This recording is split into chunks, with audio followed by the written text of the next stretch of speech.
Friends, आज की video में हम बात करने वाले हैं कुछ मैथ के इम्पोर्टेंट क्वेश्चनों के बारे में। तो इस टाइप के प्रश्न हर एक एग्ज़ाम में रिपीट होते रहते हैं, तो इनको हल करने का हम सबसे आसान तरीका देखेंगे। तो वीडियो शुरू करने से पहले अगर वीडियो अच्छा लगे तो लाइक करें, दोस्तों के साथ शेयर करें, अपने स्टडी रिलेटेड ग्रुप में शेयर करें और ऐसी ही वीडियो के लिए हमारे चैनल को सब्सक्राइब करें। तो चलिए शुरू करते हैं। पहला क्वेश्चन है, दो क्रमागत संख्याओं के वर्गों का अंतर 37 है। दो क्रमागत संख्याओं के वर्गों का अंतर 37 है, तो बड़ी संख्या क्या होगी। तो हमें बड़ी संख्या पूछा है कि बड़ी संख्या क्या होगी। बड़ी संख्या के लिए इसमें हम क्या करते हैं कि क्रमागत संख्याओं के वर्गों का अंतर दे रखा है 37। तो हमें इस 37 में एक जोड़ना है और दो का भाग देना है। तो ये हो गया 38, दो का भाग दिया, ये 19। तो ये बड़ी संख्या आ गई। तो ऑप्शन नंबर अपना 2 इसका आंसर हो गया। अगर इसी क्वेश्चन में सबसे छोटी संख्या पूछे तो 37 में एक घटाना है और वही 2 का भाग देना है।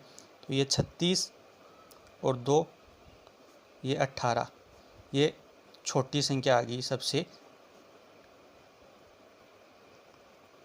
तो इस प्रकार के प्रश्नों में केवल करना इतना ही है कि बड़ी संख्या पूछे तो जो संख्या दे रखी है उसमें एक ऐड करेंगे और 2 का भाग दे देंगे, और छोटी संख्या पूछे तो एक घटाएंगे और 2 का भाग दे देंगे, तो छोटी संख्या आ जाएगी। तो इसका आंसर कौन सा हो गया, सबसे बड़ी संख्या पूछी है तो आंसर हो गया 19। ऑप्शन नंबर बी अपना आंसर हो गया।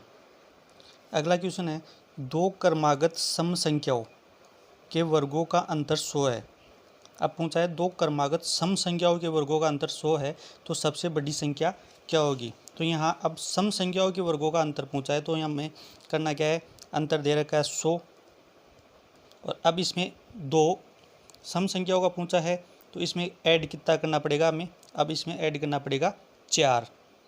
सम संख्याओं का पूछा है तो इसमें 4 ऐड करना पड़ेगा और 4 का ही भाग देना पड़ेगा।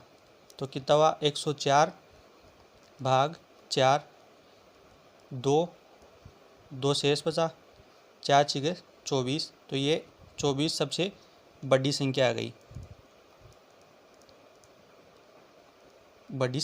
24। इसी में अगर सबसे छोटी संख्या पूछे तो वही 100 माइनस 4/4, यानी कि इसमें 4 घटाना है। छोटी संख्या पूछे तो 4 घटाना है और 4 का भाग देना है। तो ये कितना आया, 96, 4 का भाग दिया, 2 और 4, ये सबसे छोटी संख्या आ गई। ऊपर वाले प्रश्न में हमने एक ऐड किया था और एक घटाया था। यहाँ सम संख्या पूछी है तो यहाँ 4 ऐड करना है और 4 का ही भाग देना है। तो इस प्रश्न का आंसर आया 26, सबसे बड़ी संख्या। तो ऑप्शन नंबर बी हमारा आंसर हो गया। अगला क्वेश्चन है, 3 क्रमागत प्राकृत संख्याओं का योग 87 है, तो बीच वाली संख्या क्या होगी। 3 क्रमागत संख्याओं प्राकृत संख्या का योग 87 है, तो 3 दे रखा है, 3 क्रमागत। तो इनमें बीच वाली संख्या निकालने के लिए जिसका योग दे रखा है उसमें हम 3 का भाग देंगे, 2 और 9, यानी कि ये बीच वाली संख्या आ गई। बीच वाली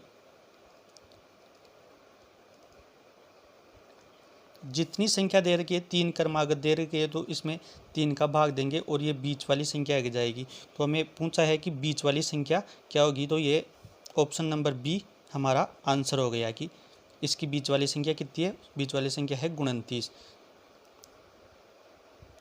अब वैसा ही क्वेश्चन है कि 5 क्रमागत विषम संख्याओं का योग 55 है। 5 क्रमागत विषम संख्या का योग 55 है, तो सबसे बड़ी संख्या पूछी है। अब की बार सबसे बड़ी संख्या क्या होगी, और क्रमागत विषम संख्या दे रखी है, तो वही करेंगे। योग दे रखा है 55, इसमें 5 का भाग देंगे, तो ये 11 आ गई। ये 11 कौन सी संख्या आ गई, ये बीच वाली संख्या आ गई, बीच वाली संख्या। हमें सबसे बड़ी संख्या पूछी है कि सबसे बड़ी संख्या क्या होगी, तो ये बीच वाली हो गई। अब इधर विषम 9, फिर विषम 7, इधर विषम 13, और इधर भी सम 15। ये तो बीच वाली संख्या हो गई। और पूछिए सबसे बड़ी, तो सबसे बड़ी हमारी हो गई 15। तो सबसे बड़ी तो हो गई 15 और सबसे छोटी हो गई 7। तो हमारा ऑप्शन नंबर डी इसका आंसर हो गया। यानी कि सबसे बड़ी संख्या कितनी होगी, हमें सबसे बड़ी संख्या होगी 15। विषम संख्याओं को पहुंचा है तो सबसे बड़ी संख्या होगी, पहले बीच की संख्या निकालेंगे और फिर सबसे बड़ी संख्या निकालेंगे और छोटी पूछी है तो छोटी निकालेंगे।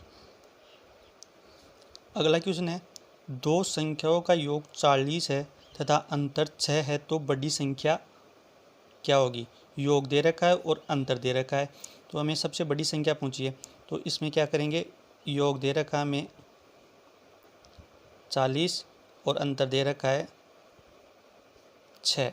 अब सबसे बड़ी संख्या पूछी है तो इन दोनों को ऐड कर देंगे, यानी कि इन दोनों को जोड़ देंगे। तो कितना आया 46 और इसमें 2 का भाग दे देंगे तो ये हो गया 23।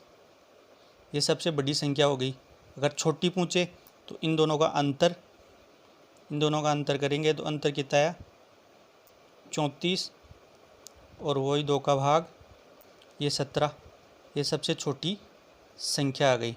सबसे छोटी पूछ ली और सबसे बड़ी, तो बड़ी पूछे तो दोनों का योग करके 2 का भाग देना है और छोटी पूछे तो दोनों का अंतर करके 2 का भाग देना है, तो छोटी संख्या प्राप्त हो जाएगी। तो सबसे बड़ी पूछिए तो हमारा ऑप्शन नंबर बी इसका आंसर हो गया। ऑप्शन नंबर बी 23 इसका आंसर हो गया।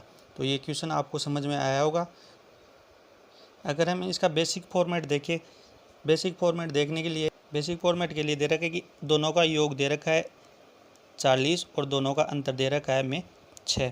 तो अब इनको करें y से y कैंसिल, 2 अक्स बराबर 46। अब अक्स का मान निकालें यहाँ से, तो अक्स का मान कितना हो गया, अक्स का मान वही 23 हो गया। तो ये सबसे बड़ी संख्या आ गई और सबसे छोटी संख्या, ऐसे ही y का मान निकालेंगे तो वो छोटी संख्या आ जाएगी। ये इसका बेसिक फॉर्मेट है।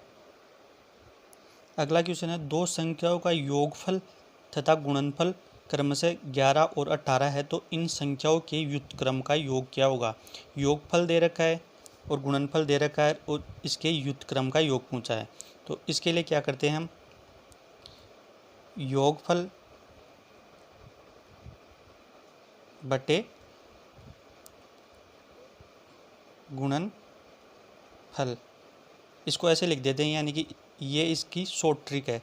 तो हमारा योगफल दे रखा है 11 और गुणनफल दे रखा है 18, तो ये इसका आंसर हो गया। ऑप्शन नंबर डी इसका आंसर हो गया।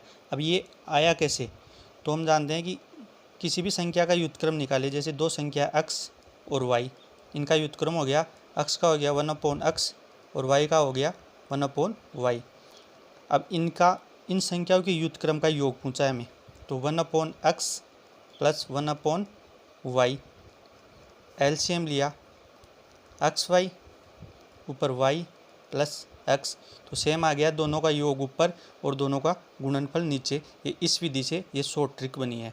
इस विधि से हम वैसे ही निकाल सकें कि योगफल ऊपर और गुणनफल जी का जितना दे रखा है उसको रख के हम आंसर निकाल सकते हैं। तो आपको क्वेश्चन समझ में आया होगा। तो देखते हैं अगला क्वेश्चन है कि एक संख्या को 56 से भाग देने पर 29 शेष बचता है तो उसी संख्या को 8 से भाग देने पर शेषफल क्या होगा। 3 संख्या दे रखी है, 56, 29 और 8 दे रखा है कि किसी संख्या को 56 से भाग दे तो 29 शेषफल बचता है, और तो उसी संख्या को 8 से भाग देने पर शेषफल क्या बचेगा। तो जो शेषफल पहले बचा है, जिस 56 का भाग देने पर जो शेषफल बचा है, और उसी संख्या को 8 से भाग देने पर क्या शेषफल बचेगा, तो जो शेषफल बचा है उसी में हम 8 का भाग देंगे। तो 8 का भाग 29 में दिया तो 8 एकम 8, 8 दूनी 16 और 8 × 24, इसमें 3 बार गया। शेषफल कितना बचा, शेषफल बचा इसका 5 इसका शेषफल बचा। तो ये अपना आंसर हो गया, जो शेषफल बचा, यानी कि ऑप्शन नंबर बी आंसर हो गया। यानी कि जो शेषफल बचता है उसी में जो 8 का भाग देंगे तो वो शेषफल हमारे पास आएगा। यानी कि 29 शेषफल बचा कि 56 से भाग देने पर 29 शेषफल बचा, तो इस 29 में ही हम 8 का भाग देंगे तो जो शेषफल आएगा वही हमारा आंसर होगा। तो इसका आंसर क्या हो गया? ऑप्शन नंबर बी 5 आंसर हो गया। अब अगला क्वेश्चन देखिए कि एक संख्या को 5 से भाग देने पर 3 शेष बचता है, तो इस संख्या के वर्ग को 5 से भाग देने पर शेष क्या बचेगा? तो संख्या दे रखी है 5, 3 और 5। अब देखिए कि किसी संख्या को 5 से भाग दिया तो 3 शेषफल बचा। अब उसी संख्या के वर्ग में 5 का भाग देंगे तो शेषफल क्या बचेगा? अब इसमें 5 में 3 का भाग जा रहा नहीं, लेकिन क्वेश्चन में दे रखा है कि उसी संख्या के वर्ग का, तो जो शेषफल बचा है 3, हम इसका वर्ग कर देंगे। तो वर्ग किया तो 9। अब इसमें 5 का भाग देंगे, 5 कम 5 एक बार गया और बचा कितना? 4 शेषफल बचा। तो यही अपना आंसर है। जो शेषफल बचा 4, यानी कि इसमें वर्ग दे रखा है, तो जो शेषफल बचा है पहले उसका वर्ग कर देंगे और उसमें 5 का भाग देंगे तो शेषफल 4 बचेगा। तो ऑप्शन नंबर डी हमारा आंसर हो गया। आई होप आपको सभी क्वेश्चन अच्छे से समझ में आए होंगे। तो वीडियो अच्छा लगे तो लाइक करें, दोस्तों के साथ शेयर करें, अपने स्टडी रिलेटेड ग्रुप में शेयर करें और हमारे यूट्यूब चैनल को सब्सक्राइब करें। धन्यवाद।